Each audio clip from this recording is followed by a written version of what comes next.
Okay, so far we've looked at three trig functions. We've looked at sine, cosine, and tangent. And now we have the reciprocal functions, or what we call the reciprocal functions, which are three additional functions. And they are, I'm going to write the reciprocals down here, cosecant. That's the reciprocal of sine. We have secant, which is the reciprocal of cosine, and we have cotangent, which is the reciprocal of tangent. And the way we abbreviate them, cosecant is CSC theta, cosecant of theta. Secant of theta is SEC theta, and cotangent of theta is COT theta. Okay, so how does this work? Well, we know that sine is, right, so we have sine of theta is equal to opposite over hypotenuse, right, in a triangle. So you can think of cosecant of theta as hypotenuse over the opposite. Okay, that's one way to think of it. Similarly, cosine of theta is adjacent over hypotenuse. So you can think of secant of theta as hypotenuse over adjacent. You could also think of tangent of theta as opposite over adjacent. So cotangent of theta is adjacent over opposite. And this is all in a right triangle, of course, right? So here's what I'm going to do now. So if I do a 30, 60, 90 triangle, or pi over 6, pi over 3, pi over 2 triangle,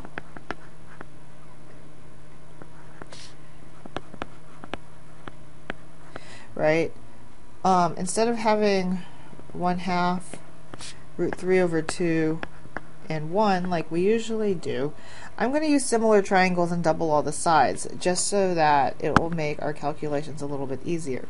And this is actually how I learned it. I learned that the hypotenuse is 2, the short side is 1, and then the longer leg is square root of 3. So 2, 1 square root of 3, right? That's a similar triangle to 1, 1/2, and root 3 over 2. And this will make life a little bit simpler, okay?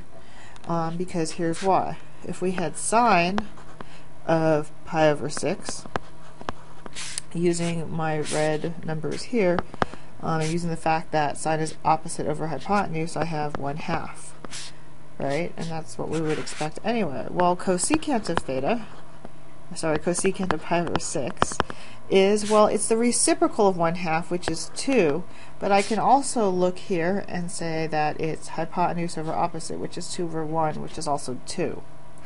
Okay. Similarly, if I wanted to find cosine of pi over 6, right, I know that that is adjacent over hypotenuse, which is the square root of 3 over 2. So that means that the secant of pi over 6, same angle, flipping all these things weird, it's 2 over the square root of 3, but when I rationalize my denominator, it's 2 root 3 over 3, and I would get that by doing hypotenuse 2 over the square root of 3 adjacent, and I still have to rationalize my denominator, so I get the same thing. So I can just use these values here that I already know, or I can just use the triangle as well. Okay, so I want you to be able to think of it both ways. Let me go through tangent of theta. We have tangent of pi over 6. That is opposite over adjacent, so 1 over the square root of 3, which we also know is root 3 over 3. Well, that means that the cotangent of pi over 6 is the reciprocal of, I'm going to use this one here because it's a little bit easier, so that's the square root of 3. Similarly, if I were to use my triangle and do adjacent over opposite, right, adjacent is square root of 3 over opposite, which is 1, I still get the same thing. Okay, so you can use the reciprocals of SOHCAHTOA to figure out these trig functions. You could also just find the reciprocals of a value. And by that I mean, okay, so suppose we don't know what what the angle is, right? So if we've looked at problems previously we've been told something like, for example, sine of x is equal to 3/5, right? And x is in quadrant 2.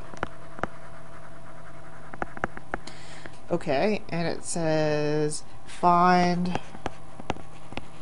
all 6 trig ratios for x. Well, let's do this with triangles instead of identities. But if we know that sine of x is equal to 3/5, right? What we've done so far is we've been able to find cosine of x and tangent of x, right? And we've been able to do that by drawing a right triangle. If this is x, opposite over hypotenuse is 5, and all we need to do is to solve for this side here using the Pythagorean theorem. We're going to call this a. So I know that a squared plus b squared, which is 3, right, plus 3 squared is equal to 5 squared. So a squared plus 9 is equal to 25. A squared is equal to 16. So a is plus or minus 4. Well, we're in quadrant 2, so we're going to take the negative one. Okay, and that helps us out because cosine is negative, right? So we have negative 4 over 5, and also in quadrant 2, tangent is negative, and this is negative 3/4. Okay, so those are the 3 trig functions that we've learned so far, but we also need to find the reciprocal functions. Okay, and so the reciprocal of sine is cosecant, and reciprocal just means flip the values. So since sine of x is 3/5, cosecant of x is 5/3. Okay, cosine of x is negative 4/5. The reciprocal of cosine is secant. So secant of x is negative 5/4, right? I just flipped the value for cosine over. And then the reciprocal of tangent is cotangent. So cotangent of x is the reciprocal of negative 3/4, which is negative 4/3. So that's how you would use the 3 reciprocal functions. So be really clear with your language here. Cosecant, secant, and cotangent are reciprocal functions. They are not inverses and they are not opposites. All right, they are reciprocals because they are the same as the original functions but flipped. So become familiar with the 3 reciprocal functions. There's also 3 additional identities. Let me just talk about that now. There are 2 additional identities. The Pythagorean identities. Let me introduce those. Okay, here we go. We know that sine squared x plus cosine squared x is 1, right? That's a Pythagorean identity. So let's divide everything by sine squared x.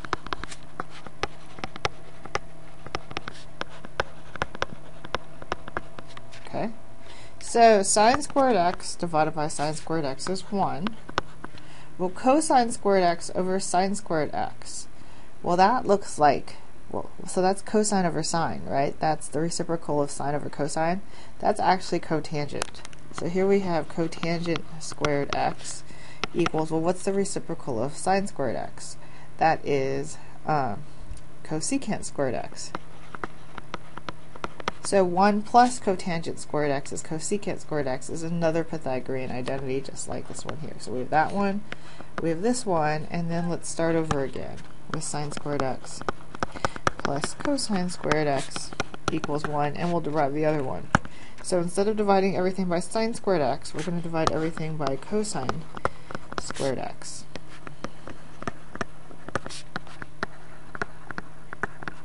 So sine squared x divided by cosine squared x is tan squared x.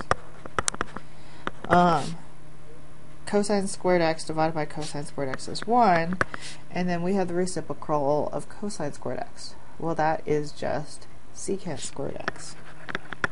So we have 3 Pythagorean identities.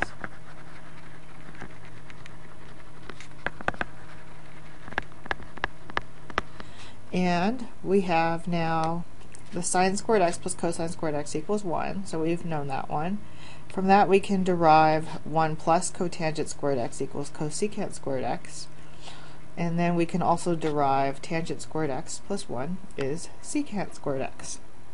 So now you know the reciprocal functions and their corresponding Pythagorean identities.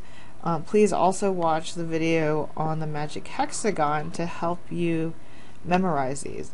The magic hexagon is a memory aid to help you remember what functions are reciprocals of each other and also these 3 Pythagorean identities.